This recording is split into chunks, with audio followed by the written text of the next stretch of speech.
Well, church, here we are.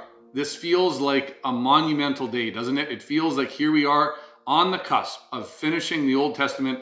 I just want to celebrate this together with all of you, especially those maybe who have gotten through the Old Testament for the first time. And my prayer, Delan and I's prayer for you has been that you will have found this to be an exceptionally helpful study to help you see Jesus fulfilling all of these things and to see how the Old Testament still is so relevant and applies to our lives.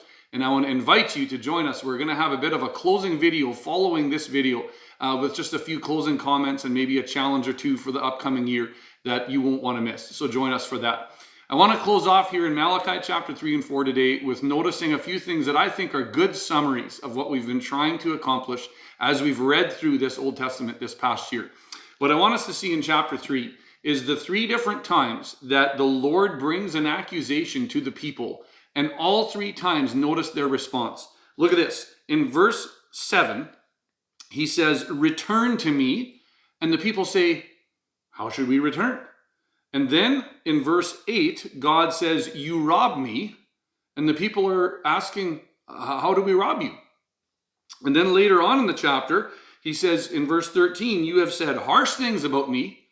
What have we said against you?"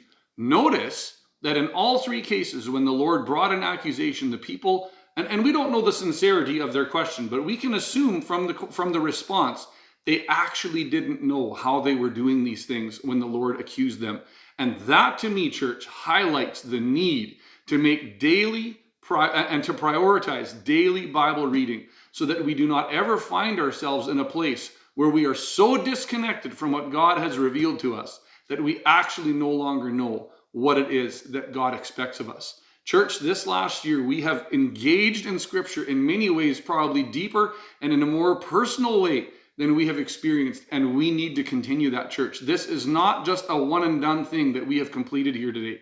What we are encouraging all of us to do is now continue to ask the Lord, what's the next step? Because we have not reached an exhaustive knowledge of who the Lord is just because we've read through the Old Testament once.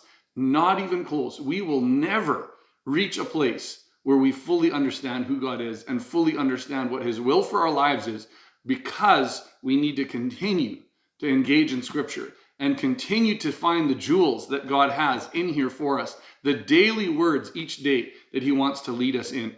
And so in that aspect, notice the people that are at the end of chapter 3, verses 16 to 18. The people gathering together that feared the Lord, and how different they are compared to the previous people who actually didn't know how they were disobeying the Lord.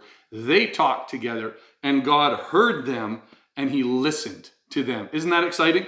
And it says in verse 18 that you will again see the distinction between the righteous and the wicked. Isn't that interesting? God already, again, in closing the Old Testament, defines who is righteous in His eyes and who is wicked in His eyes. And it is simply the righteous are those who fear Him and know Him, and the wicked are those who do not. How different that is than our society would define those things.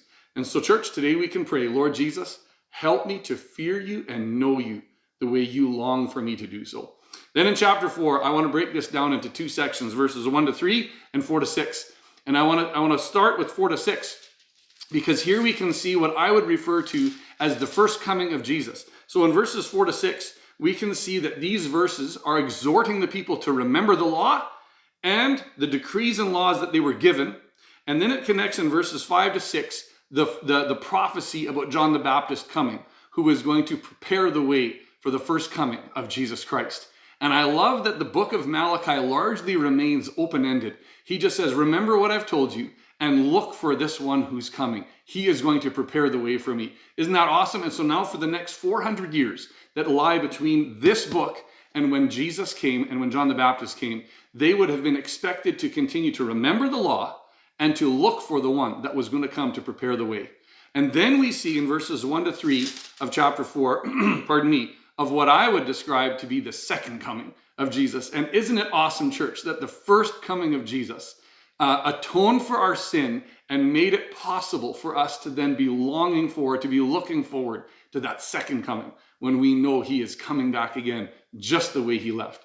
In verses 1 to 3, what I love is the word picture specifically regarding the calf that's released out of the stall and runs with freedom that it has forgotten. I grew up on a farm that had a tie-stall dairy barn, and it was so comical always watching cows and young stock that had been tied up and cooped up all winter. When you released them out into the green, lush pastures of spring, it was so comical to see how they had essentially forgotten how to walk and had forgotten how to run, and to watch them rediscover that with newfound freedom was incredibly humorous to watch. And that's the picture I get when you and I, like Romans 8 talks about. Romans 8 describes how we are in a state where we are longing for the full restoration, and all of creation is longing with us for the full restoration. And that did not fully happen in the physical when Jesus came the first time, like verses 4 to 6 say, but rather when he comes again, he is going to fully restore church, and it is going to be beyond our wildest imagination. It's just going to be so wonderful.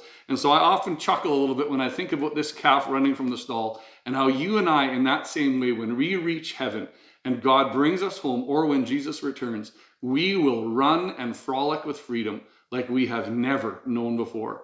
Oh, it is going to be such a wonderful day. And so, church, let's look forward to that day and just say, Lord Jesus, come.